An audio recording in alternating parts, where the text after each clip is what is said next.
Hey, what's up, everyone that watched this video here for Wednesday, May 20th. If you've followed me on Twitter at all, you know on Thursday I put out a video. I was kind of whining and bitching about um, erasing 6 days, the previous 6 days worth of trading gains in one trade at the end of the session. And it's not about the money, it's about the I can't believe I effing did it again thing, right? You know, sometimes at some point you think you're past that.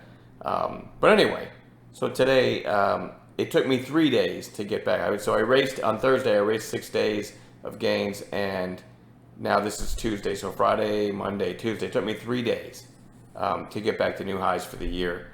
And what I tweeted was unrelenting discipline is built on the foundation of what I call self-loathing fatigue.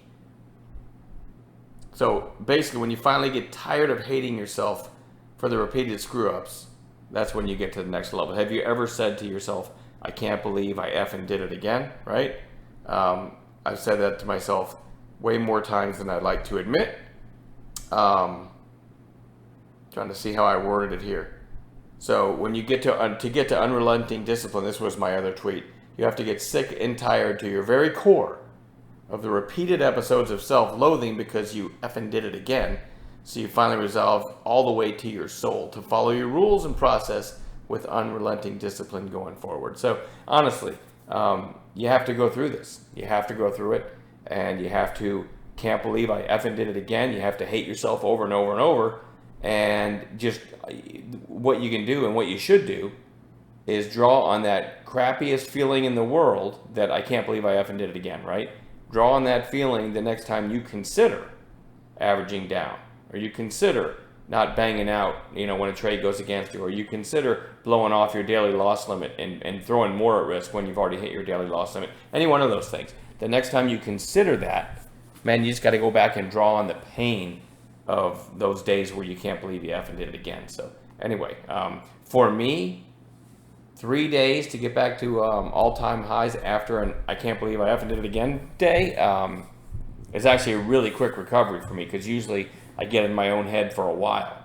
And so I feel like maybe I've overcome another hurdle, and hopefully I won't have to, make one of those stupid videos I do it a few times a year. Hopefully I won't have to make another one this year, but that requires unrelenting discipline. Let's hope I can draw on my pain every day I consider doing something like that, and not have another episode this entire year. That would be sweet. As far as what I'm watching for Wednesday, keep in mind when you watch my videos, I'm looking for stuff to trade intraday that might give me a trade. I don't hold overnight, so in cash to the closing bell every night. So anyway, VTIQ, we had this on Bounce Watch. I actually gave the idea of the opening range breakout. Let me get after hours off of there,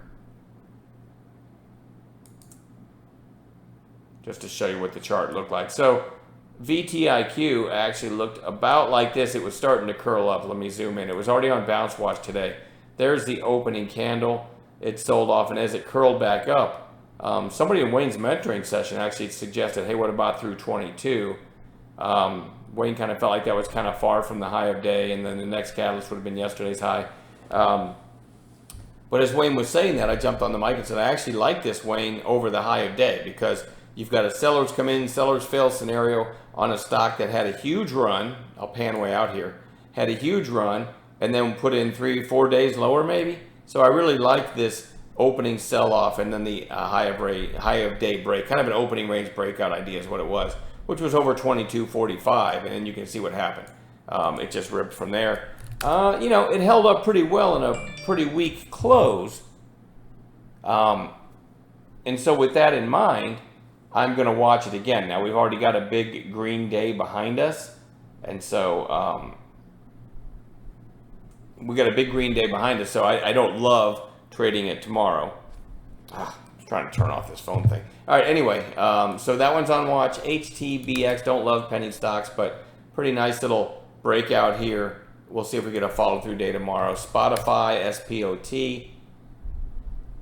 They do sign Joe Rogan for a podcast or something along those lines. I found out today I'm not the only one who got Joe Rogan and Dana White confused. Wayne's the same way, so I swear to God, we're like brothers from a different mother. We have the same brain. Anyway, big breakout today, and we'll watch that one for some kind of low risk setup, maybe a red to green tomorrow. ACER had a big volume spike and then halted due to volatility, and then closed. It halted and didn't open, and then the closing bell happens, and then it opens. And by the way, and then it rips to almost $8 in after hours. As I'm babbling here, it's trading at $3.95. So I certainly don't love it now, but I do want to watch it. We'll see. We'll see. I mean, there's certainly interesting moves. BOXL, another one I'm not in love with. Had this kind of pop and then gave most of it back. Pretty sure this was kind of being pumped out there, so that makes me like it even less. But now in after hours, it's trading at $1.07. So if this holds up tomorrow morning at the open and set to open up near $1 or something, then we have today's high, which was $1.12, as another potential catalyst. So I do want to watch that one. Maybe they had after hours news. Excuse me, Sorrento, SRNE, huge move, then a gap up, and now two nasty red days. Again, there's a lot of people underwater in this name, but at the same time, it started this crazy move around 250. So, and all the way to 10. So now you've got 2 red days, declining volume. I do like it tomorrow for a potential bounce play. Now, what does that mean? There's a couple different ways I'll play that. A gap down would be nice, and then a red to green, or a narrow range for most of the day, and then an afternoon high of day break. So that's kind of my 2 favorite scenarios on that one. Doesn't cost me anything to have it on a chart. ACB I have on bounce watch because of the red day. But keep in mind, this has had 3 days up. And it went from, are you ready for this? It went from 530 to almost 20 in 3 days. So we've got 1 red day. I'd like to see another red day get back down to these moving averages, right? But sometimes you get such a strong move and such a short squeeze that sellers come in one day and the very next day it goes again. So I am going to have it on a chart.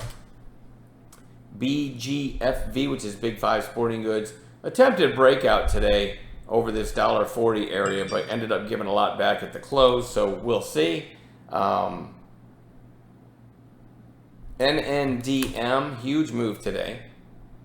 And guess what? In after hours, this is trading right now. It actually went over 6. It's trading at 582 as I'm talking right now. So, maybe a gap and go tomorrow, but wow, what a crazy move. And then SGLB is my last one, another potential gap play. I like the volume today.